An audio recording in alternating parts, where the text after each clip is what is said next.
नमस्कार दोस्तों, stock market studies में फिर से एक बार आपको बहुत-बहुत स्वागत है। तो आज यहाँ पे मैं डिस्कशन करने वाला हूँ एक स स्टील और पावर इंडस्ट्री से बिलॉन्ग करने वाला कंपनीज़ के बारे में। देखिए स्टील और पावर दोनों एक ही सेक्टर के साथ जुड़े हुए हैं, दोनों एक ही कंपनीज़ के साथ जुड़े हुए हैं। तो बहुत सारे दोस्तों ने कमेंट किया, "सर एक बार जिंदल स्टील एंड पावर के बारे में डिस्कशन कर दीजिएगा।" क्योंकि इस कंपनी का खासियत क्या है? क्या इस कंपनी फिर से एक अच्छा खासा मल्टीबिगर रिटर्न दे पाएँगे? क्या इस कंपनी के ऊपर निवेश करने का सही टाइम है? तो मैं सारे इन्फॉर्मेशन आपको दिखाऊँगा, साथ ही साथ मैं एक प्लस मतलब बोनस पॉइंट भी आपको दिखाऊँगा, इस कंपनी के टेक्निकली चार्ट पैटर्न में कौन-सा लेवल है। तो वीडियो को लास्ट तक ज़रूर देखिएगा और अभी तक आपने इस चैनल को सब्सक्राइब नहीं किया तो ज़रूर कर लीजिएगा, क्योंकि आपको daily basis stock market information update इसी चैनल के माध्यम से मिलता रहेंगे। तो कंपनी कौन-सा है? मैं पहले बता चुका हूँ, कंपनी है जिंदल स्टील एंड पावर। तो जिंदल स्टील एंड पावर मतलब देखिए स्टील इंडस्ट्रीज में इसका नाम बहुत एक अच्छा खासा लेवल में देखने को मिला और सबसे बड़ी बात है इस कंपनी इंडिया के लार्जेस्ट स्पॉन्ज आयरन बनाने वाला कंपनी है। मतलब स्पॉन्ज आयरन सेक्टर से इस कंपनी का नाम सबसे सामने सबसे तेजी में देखने को मिलता है। तो इस कंपनी का खासियत क्या है मैं अभी आपको जरूर दिखाऊंगा, जरूर कहूंगा। तो वीडियो को पूरा लास्ट तक देखिएगा और अभी तक आपने इस चैनल को सब्सक्राइब नहीं किया तो जरूर कर लीजिएगा। तो तो चलो देख लेते हैं आज के स्टॉक के बारे में।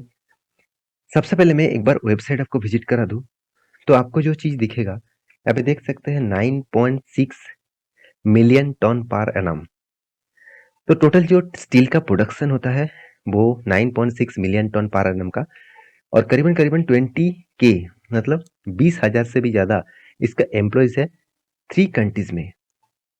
तो कंपनी सीपीपी जो है जो मेगावाट कंपनी पावर जनरेट करते हैं, इस कंपनी का जो पावर सेक्टर है उसमें से 1600 करीबन 35 के आसपास मेगावाट का टोटल पावर जनरेट होते हैं। 2 मिलियन कम्युनिटी पीपुल बेनिफिट्स मिलता है इस कंपनी से। तो कंपनी का खासियत यही है कि जिंदल स्टील जो है वो बहुत ज्यादा ट्रस्टेड कंपनी है। मतलब ट्रस्ट मतलब बहुत सारे ट्रस्टेड के माध्यम से बहुत सारे स्कॉलरशिप देते हैं, बहुत सारे लोगों को वो मतलब जॉब भी देते हैं, साथ ही साथ बहुत सारे जगह पे फंडिंग भी करते हैं। तो देखिए तब कोई कंपनी मतलब डोनेट करेगा जब खुद का बिजनेस ग्रोथ होगा। ऑब्वियसली इस कंपनी का खासियत 9.6 million ton per annum steel production है और मैं पहले भी ये डेटा आपको दिखा चुका हूँ। तो इस कंपनी की खासियत मैं आपके सामने इसीलिए रख रहा हूँ क्योंकि बहुत सारे दोस्तों ने कमेंट किया, सर इस कंपनी के ऊपर निवेश करना क्या सही होगा? देखिए मैं दो चीज आपको कहूंगा। पहली बात, इस कंपनी में जो ग्रोथ है वो धीरे धीरे करके जरूर हो रहा है। और देखिए कमोडिटी सेगमेंट के ऊपर कोई भी कंपनी हो तो आपको थोड़ा सा टाइम देना पड़ेगा उस कंपनी के ऊपर। तो इस कंपनी में जो सबसे खासियत है वो है स्पॉन्ज आयरन। तो देखिए स्पॉन्ज आयरन इंडस्ट्रीज में सबसे ज्यादा मतलब डिमांडेबल इसी कंपनी बनाते हैं। तो स्पॉन्ज आयरन इंडस्ट्रीज में कंपनी नंबर 1 है। तो स्पॉन्ज आयरन किस में लगता है? जितने सारे आप आयरन बनाने में मतलब स्टील बनाने में काम आते हैं स्पॉन्ज आयरन। तो आप एक बार ध्यान से इस कंपनी के डिटेल्स देखेंगे तो यहाँ पे दिखेगा जिंदल स्टील जो है, आप देख सकते हैं स्टील स्पॉन्ज आयरन इंडस्ट्रीज में नंबर 1 है। तो कंपनी का फंडामेंटली फाइनेंशियली क्या ग्रोथ है चलो वो मैं आपको दिखा देता हूँ। तो कंपनी का सबसे बड़ी बात है, कंपनी 53,000 करोड़ के आसपास इसका मार्केट कैप है।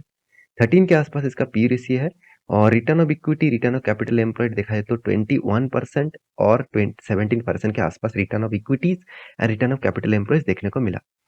तो डेटोस जो है मतलब डेप्थ ऑफ इक्विटी जो है 0.38% के आसपास इसका डेप्थ देखने को मिला। और जो डेटोस जो डे है 9.2% के आसपास इसका डेटोस डे है। और कंपनी का जो सेल्स ग्रोथ, कंपनी का जो प्रॉफिट ग्रोथ है वो अगर देखेंगे तो टोटली आपको सेल्स ग्रोथ और प्रॉफिट ग्रोथ भी उतना खास नहीं लगेगा। सेल्स ग्रोथ अच्छा होने के बाद भी प्रॉफिट ग्रोथ नेगेटिव में है।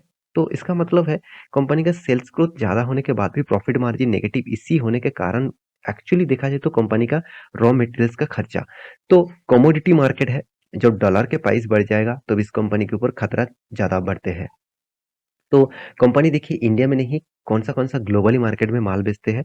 तो ऑस्ट्रेलिया में है, जैसे आप देखते हैं बूस्टवेन है। साथ ही साथ आप देखेंगे तो इंडोनेशिया, साथ ही साथ यहाँ पे देख सकते हैं और भी बहुत सारे जाएगा, मतलब बहुत सारे अलग अलग जगह पे आपको देखने को मिलेगा, जैसे साउथ अफ्रीका है।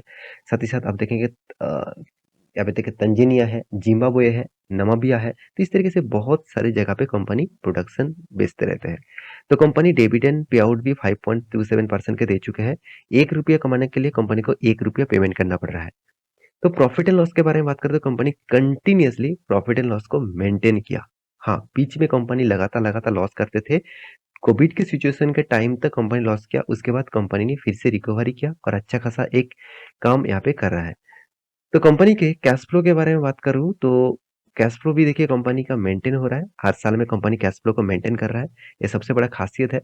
और तीसरी बात कंपनी का जो बैलेंस शीट है उसमें देखेंगे तो कंपनी का जो रिजर्व है करीबन 14,000 करोड़ के आसपास रिजर्व था, वो अभी बन चुके 37,000 करोड़ के आसपास। पहले कर्जा 14,000 करोड़ के आसपास था, आज भी 14,000 करोड़ के आसपास कर्जा है। बीच में कंपनी ने बहुत ज्यादा कर्जा लेके रखे थे, करीबन 45-46,000 करोड़ के आसपास कर्जा लेके रखे थे। उसको कम किया तो यही सबसे बड़ा खासियत यहाँ पे बन चुके हैं। आज कंपनी प्रॉफिट में क्यों है? आज प्रॉफिट एंड लॉस में क्यों है? क्योंकि देखिए कंपनी का कर्जा कम हो गया। अगर इंटरेस्ट के डिटेल्स दिखा दूं तो इंटरेस्ट में पहले देखिए 3,000, 3,500, 4,000 तक आपको इंटरेस्ट देखने को मिला था। आज कितना 1500 के आसपास यहाँ पे इंटरेस्ट देखने को मिला है। तो ये चीज भी आपको ध्यान में रखना है। तो अभी कंपनी का बैलेंस शीट, कैश फ्लो, ये सारी चीज आपको दिखा चुका हूँ। अभी कंपनी के इन्वेस्टर के बारे में बात करूँ तो प्रोमोटर के पास सबसे ज्यादा होल्डिंग दिखेगा। पहले भी 60% होल्डिंग था, अभी वो स्टेक बढ़ चुके हैं, 61.20% का होल्डिंग बन चुके हैं। एफएस के पास 11% का होल्डिंग है और डीएस के पास 14% के आसपास होल्डिंग है। पब्लिक के पास 11% है। देखिए कंपनी में दम है तो इसीलिए हर कोई इंस्टीट्यूशन इस कंपनी के ऊपर टिके रहना चाहते हैं। तो मेरे कहने का मतलब है कोई भी कंपनी इसके ऊपर अपन निवेश कर रहा है, मतलब आप निवेश कर रहे हैं तो उस कंपनी के ऊपर डेप्थ में आप डिटेल्स को देखिए। तो अभी कंपनी का चार्ट पैटर्न में जो आपको बात दिखाऊंगा, सबसे पहली बात कंपनी देखिए कोविड के सिचुएशन में, आप अगर थोड़ा सा मैं छोटा कर दूं, कंपनी में बहुत ज्यादा वोलाटिलिटी है, बहुत ज्यादा। अगर इसका टॉप लेवल में पहले प्रीवियस हाई देखूं तो 135 के आसपास था। उसके बाद कंपनी 2017 में लो किए थे, करीबन करीबन आप देखेंगे तो 16 रुपीज के आसपास फिर से खड़ा हो गया और जो प्रीवियस हाई था उसको टच किया। और प्रीवियस हाई को टच करने के बाद कंपनी फिर से क्रैश हो गया कोविड के सिचुएशन में। तो इस तरीके से 2 बार क्रैश हुआ, उसके बाद जो कंपनी ने रिकॉर्ड ब्रेक किया, प्रीवियस जो तो हाई था, 1 नहीं, 2 नहीं, 3-3 जो हाई था, 3-3 जो रेजिस्टेंस था, वो रेजिस्टेंस का क्या किया? ब्रेक किया। इस रेजिस्टेंस ब्रेक करने के बाद एक अच्छा खासा मोमेंटम तभी देखने को मिला जब वॉल्यूम स्ट्रांग हुआ।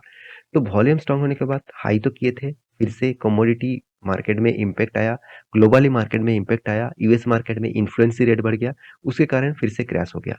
और अभी देखिए कंपनी लगातार स्ट्रांग यहाँ पे ग्रोथ देखने को मिला। तो मैं आपको हमेशा बोलता हूँ जब 200 डेज ईएमए को टच करता है कोई भी कंपनीज, तो उस लेवल से अगर वो रीबैक करता है और वॉल्यूम के साथ, तो सोचना एक बड़ा रैली फिर से दिखा सकते हैं।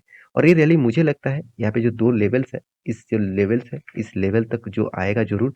मगर इस लेवल कौन सा है? इस लेवल के आसपास जरूर आएगा, करीबन 200 रुपीज के आसपास है। तो इस 200 रुपीज के आसपास आने के बाद अगर इस यहाँ पे कंसोलिडेट करे और इसको ब्रेकआउट करे तो सोचना एक बहुत बड़ा आपको रैली फिर से दिखेगा।